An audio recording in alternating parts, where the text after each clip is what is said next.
Hello students, जो हम आज स्टार्ट करने वाले हैं वो करने वाले हैं पदार्थ विज्ञान। ठीक है, अगर हम इसको AIA PGT या फिर MO एग्ज़ाम किसी में भी देखें तो उसमें भी इसका एक इम्पोर्टेंट रोल है, इसमें से भी काफ़ी क्वेश्चन आते हैं। ठीक है, तो आज हम जो स्टार्ट करने वाले हैं फर्स्ट वो आ जाते हैं हमारे वाद। जो ये 3 प्रकार के क्या हैं वाद बताए गए हैं। तो ये एक्चुअली वाद होता क्या है, कि इन्होंने क्या है एक किसी को माना गया है। ठीक है, तो जैसे कि एक वाद है तो एक वाद में आता है वेदांत। तो एक्चुअली ये जो वेदांत या फिर सांख्य योग विशेषिक लिखा हुआ है ये क्या है, तो आपको बता देती हूँ। पदार्थ में एक टॉपिक आता है दर्शन। ठीक है, तो जो दर्शन होता है उसमें आ जाता है एक आस्तिक दर्शन, एक आ जाता है नास्तिक दर्शन। जो आस्तिक दर्शन होते हैं ये देखिए नीचे लिखे हुए हैं। जो आस्तिक दर्शन होते हैं तो आस्तिक दर्शन कितने प्रकार के होते हैं, 6 प्रकार के होते हैं। उसमें क्या होता है, जो क्या है परलोक वेद और ईश्वर में जो आस्था रखते हैं उसको हम क्या बोल देते हैं, आस्तिक। और बिल्कुल उसके जो अपोजिट होंगे वाइस वर्सा वो क्या हो जाएंगे, हमारे नास्तिक। ठीक है, तो इसी तरह क्या है कि जो आस्तिक दर्शन होते हैं उसको कितने टाइप्स में माना गया है, 6 प्रकार में माना गया है।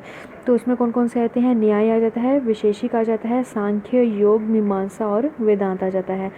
और जो नास्तिक दर्शन होता है उसमें आ जाता है चारवाक, जैन दर्शन और बौद्ध दर्शन आ जाता है। ठीक है, तो इनके क्या है, इनके जो हैं उन्होंने वाद माने हुए हैं कुछ। ठीक है, कि किसने क्या मानना है कि वो पहले हम आपको बता देते तो आपको उसे अच्छे से समझ आ जाएगा। तो पहले आ जाता है एक वाद।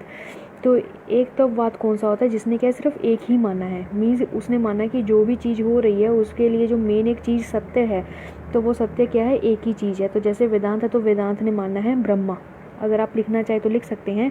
तो उसने कौन सा माना है, ब्रह्मा। जो द्वैतवाद है उसने माना है सांख्य और योग। ठीक है ना, दो द्वैतवाद में कौन कौन से आ जाते हैं, दैट इज़ अ प्रकृति और पुरुष। ठीक है, प्रकृति और पुरुष। और जो त्रैतवाद आ जाता है उसमें क्या क्या आ जाते हैं, उसमें 3 आ जाते हैं। इसमें लिखा है ना विशेषिक न्याय और मीमांसा। एक्चुअली होता क्या है कि इसमें 2 पार्ट्स में डिवीजन आप कर सकते हैं कि जो विशेषिक और जो न्याय है उसने जो त्रैतवाद है उसमें माना है ईश्वर जीव प्रकृति। ठीक है ना, त्रैत मीन्स 3, तो कहते हैं ईश्वर जीव प्रकृति। और जो मीमांसा ने माना है तो मीमांसा में आ जाता है अदृश्य पुरुष और प्रकृति। ठीक है, उसने जीव को क्या बोल दिया, पुरुष बोल दिया, और ईश्वर को अदृश्य बोल दिया। ठीक है ना, उसके बाद नेक्स्ट आपके पास आया था कि आस्तिक जो दर्शन होते हैं उसके कितने टाइप्स होते हैं या क्या है। तो जो आस्तिक दर्शन के मैं पहले बता चुकी हूँ, जो आस्तिक दर्शन होता है उसके 6 टाइप्स होते हैं, उसके नाम बता दिए गए हैं।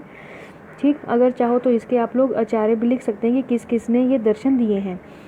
ठीक है, और उसके बाद नेक्स्ट अगला जाता है हमारे पास नास्तिक दर्शन। तो नास्तिक दर्शन भी 3 बता दिए गए हैं, उसके बारे में जो एक्सप्लेनेशन है वो हम नीचे पढ़ेंगे। तो सबसे पहले आ जाता है हमारे पास न्याय दर्शन। ठीक है, तो जो पहला दर्शन है वो कौन सा है, न्याय। तो न्याय कौन सा आ गया, आस्तिक दर्शन आ गया। अब आ जाते हैं इसके पर्याय। देखो जो क्वेश्चन आएगा तो वो ऐसे भी पूछ सकते हैं कि पर्याय रख दिया जाएगा कि बताओ कि ये दर्शन कौन सा दर्शन है या इस दर्शन के बारे में आप लिखो। अगर लिख दिया कि वाद विदा के बारे में आप लिखो तो ये नहीं सोचना कि यहाँ पे कि वाद विदा तो हमने पढ़ा नहीं है, पर्याय भी उसी हिसाब से इंपॉर्टेंट बताए गए हैं। जो न्याय है उसमें आ जाता है अन्विषिकी। ठीक है, इसका जो मेन इंपॉर्टेंट पर्याय है वो है अन्विषिकी। उस बाद तर्क विद्या वाद विद्या। ठीक है, अब देखो अब हम न्याय करने वाले हैं। ठीक है, तो इसको याद कैसे करना है हमने कि न्याय करने के लिए जा रहे हैं तो न्याय कहाँ होता है, कोर्ट्स होते हैं। ठीक है ना, न्यायालय होते हैं। तो उसमें अब क्या करते हैं, जो एडवोकेट्स होते हैं वो तर्क वितर्क करते हैं, तो याद रखना तर्क विद्या। फिर वाद विवाद की करते हैं, एक दूसरे से बातचीत करते हैं कि नहीं ये सही है वो, तो वाद विदा। ठीक है, तो याद रखना वाद विदा, ये हो गया। नेक्स्ट इन्होंने क्या बोला, उन्होंने प्रमाण को ही क्या है, परीक्षा। उन्होंने एक प्रमाण की डेफिनेशन दे दी कि परीक्षा किसी चीज़ का करना दैट इज़ कॉल्ड प्रमाण बोला जाता है। उसके बाद इन्होंने क्या बोला है कि जो इसका प्रमाण है वो ही इनका क्या है, मुख्य विषय है। ठीक है ना, किसी चीज़ का प्रमाण। अब हम न्याय दिलवाने के लिए जाते हैं तो क्या होता है, पहले प्रमाण दीजिए तभी हम इसका निकालेंगे कि ये सही है या गलत है। तो उन्होंने वो नेक्स्ट लाइन बोली हुई है। उसके बाद नेक्स्ट आ जाता है कि इन्होंने कितने तत्व माने हैं। तो याद रखने के लिए भी याद रखना कि 16 तत्व माने हैं। कितने तत्व माने हैं, 16। उसके बाद नेक्स्ट अगला आता है कि जगत जो है उसका समवायी कारण। समवायी कौन सा होता है, समवायी मीन्स होता है जो क्या है एक दूसरे से कभी अलग नहीं हो सकता, तो वो मानना है परमाणु। और निर्मितीज कारण क्या है इनका, ईश्वर। ठीक है ना, अब देखो होता क्या है, आप लोगों को अगर कारण पढ़ा होगा तो जो क्या होता है कि वो 3 प्रकार से कारण होता है। एक होता है समवायी कारण, एक होता है असमवायी कारण और एक होता है निर्मितीज कारण। तो समवायी कारण क्या होता है, वो आ जाता है कि जैसे कि वो ऐसी चीज़ जो क्या है कि एक दूसरे को एकदम मिलाती है। मतलब अगर वो दोनों मिले हुए हैं तभी काम हो सकता है, अगर वो दोनों एक दूसरे से अलग हैं तो कभी काम नहीं हो सकता। तो समवायी वो आ जाता है। तो इसमें बोला कि जो समवायी रूप से कारण होती है तो वो क्या आ जाता है, परमाणु। ठीक है, उसके बाद निर्मितिज। निर्मितिज वो चीज़ होती है जैसे कि आप लोगों ने कपड़ा बनाया, तो कपड़ा क्या होता है कि जो तंतु, तंतु मीन्स आ गया धागा, जब धागे आपस में मिलते हैं, जब तंतु आपस में मतलब धागे जो मिलते हैं, एक धागा दूसरे धागे की क्या हो गया, समवाय, ठीक है ना, समवाय हो गया।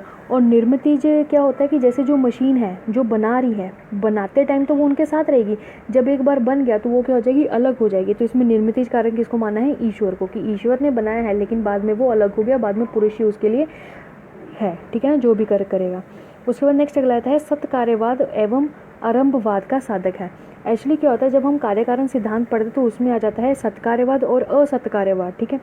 सत्कार्यवाद वाले जो होते हैं वो बोलते हैं कि जो कारण है, ठीक है ना, या कार्य है, ठीक है, कोई भी अगर कार्य होता है मीन्स कुछ भी चीज़ होती तो उसमें जो कारण होता है वो पहले से प्रेजेंट होता है, तो ये कौन बोलते हैं, सत्कार्यवाद वाले। लेकिन ये क्या है, असत्कार्यवाद। तो असत्कार्यवाद इसको नहीं मानता, उसका ये कहना होता है कि नहीं, जो पहले कारण होता है वो पहले नाश हो जाता है, उसके बाद कार्य की उत्पत्ति होती है।